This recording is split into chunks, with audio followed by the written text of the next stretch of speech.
ready with me to get a publishing deal.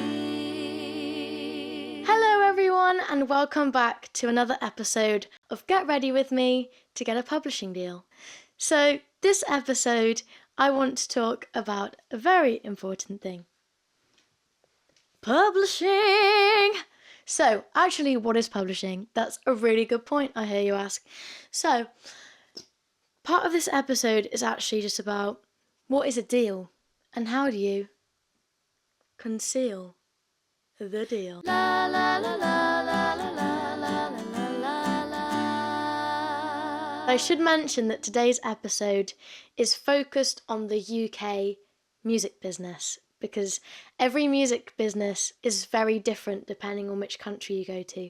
And each law is different in each country, and it's the exact same with music. A lot of the music laws are completely different in each country. So I'm going to be talking about the UK law, so it's really important to look up your own laws if you're interested in your own music industry and it's not from the UK.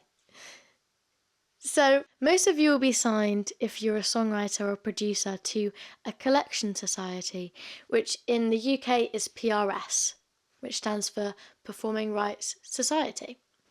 And that basically collects your royalties. When you perform a song live, the songwriter gets a section of that as well. However, it's only in the UK. So PRS in the UK only collects royalties from the UK. So it can only look in its own country, except for America, as they've actually teamed up with ASCAP or BMI, and you can pick which one, and you can say, hey America, will you look out for me on the other side of the pond and collect all my money from America? And then America goes, hey, sure, PRS, as long as you collect our royalties from the UK and send them back over. And then they go, okay, cool, we've got a deal. And that's basically how that works.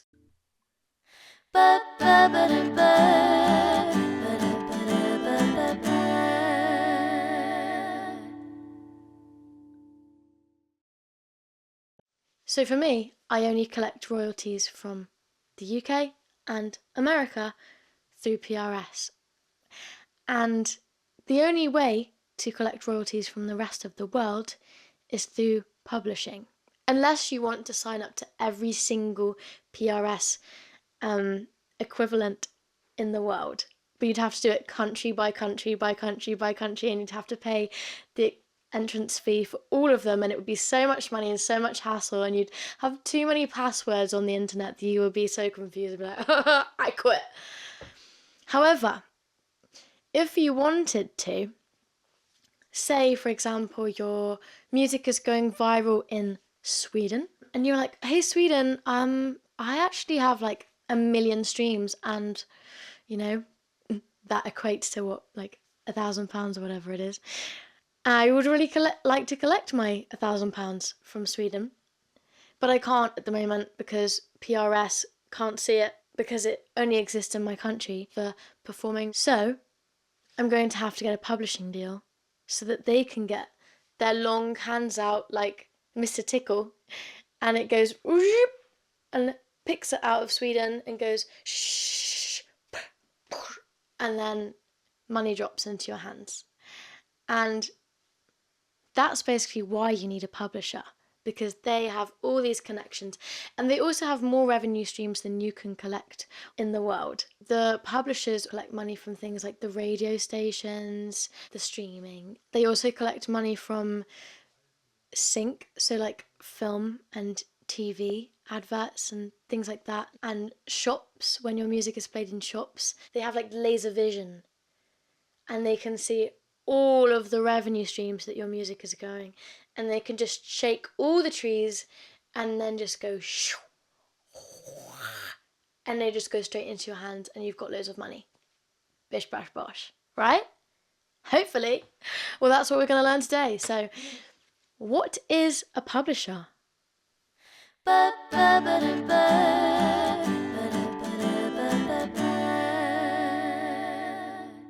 What is a deal? You know, what makes a good publishing deal? Because I feel like publishing is one of those things where Actually, no one really knows what it is. It's kind of like this taboo subject, you know, in Wizard of Oz, where there's just a big wizard behind the curtain, and everyone's like, wow, that's how it works. Even though that was fake, this one's real. There's actually people behind the publishing curtains. But who is it? We don't know. So that's what I'm trying to get to the bottom of, and I'm going to take you with me. Get ready with me to get a publishing deal. These are the most common types of publishing deal that a songwriter or a producer will sign to. The first one is called a single song agreement, and this is basically when a songwriter says, hey, I would like to give one song to a publisher, just the one, and this might be when your music has gone viral or it might have been synchronized to something, and then you can't access the revenue streams in other countries that it's gone viral in or it's done well in. So this is when they might go, I would just like this one song to be, looked after by a publisher. And that's a single song agreement, or it might be like one EP that's done really well, and the publisher will basically look after that one song or however many songs they've agreed, and the songwriter has plucked them out and gone, here you are, these are the songs I want you to look after and collect money for. And all the other money and all the other songs that the artist or songwriter have, they still have ownership and they still look after themselves. So you might do this if you want to have different types of songs in different types of publishing as well. So you might have a few songs published with one person who looks after a lot of synchronization and a lot of film and TV, and then you might have another publisher that looks after more of something else. So it works more flexibly than having all of your music in one place. Or the flip side is having an exclusive songwriter agreement, which is called ESA for short. And this is exactly what it says on the tin. It's the opposite, and it's everything going to the publisher. So all of the music all gets collected up and goes, here you are, here's my full collection, and can you look after all of it for me? Now this might be really helpful to people who just want it all in one place and they want to see all of their revenue and all of their royalties and where it's all going. And it's also really helpful if an artist is just quite consistent and actually all of their music is quite popular maybe, or it all might be in one particular area like synchronization and they go, actually this company is perfect for all of it. The thing with this deal is your music is exclusive to this one publisher for a particular amount of time, so they have ownership of the music that you give them for an agreed amount of time. So it might be 3 years and you say, I would like you to be in this agreement with you for 3 years and you'll look after all of my collection and have the ownership of it for that amount of time, and then you part ways, or you might renew it.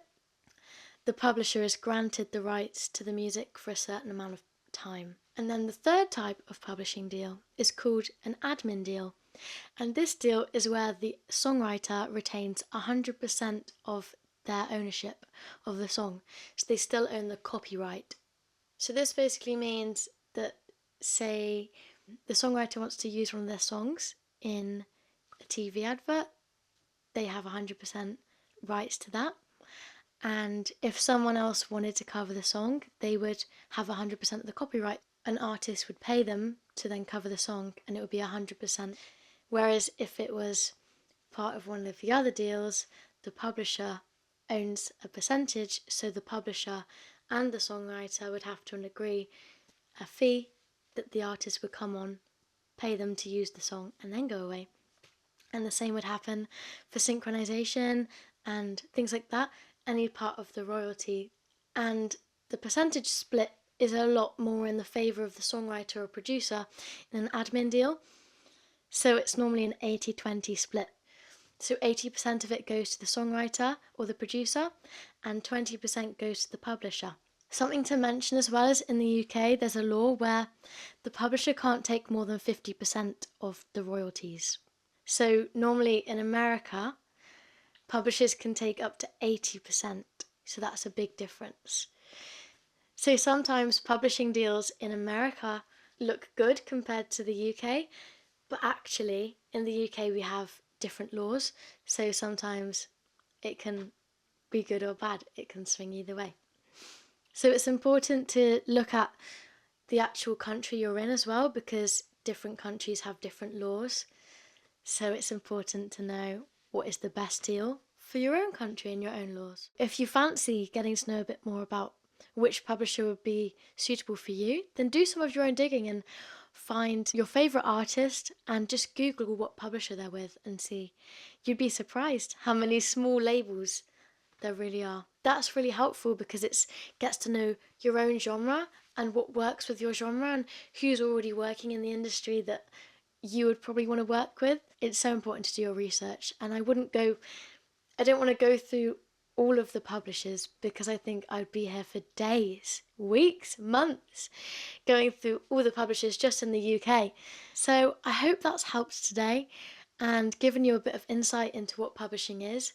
And I'm still just so excited to learn more about publishing and take you with me on my journey of what publishing is and how we can get to know this taboo subject of the industry. If you want to continue to know a bit more about publishing, I'm going to be talking with some interesting people about music publishing and that already have publishing deals and work in the music industry and songwriting and production world.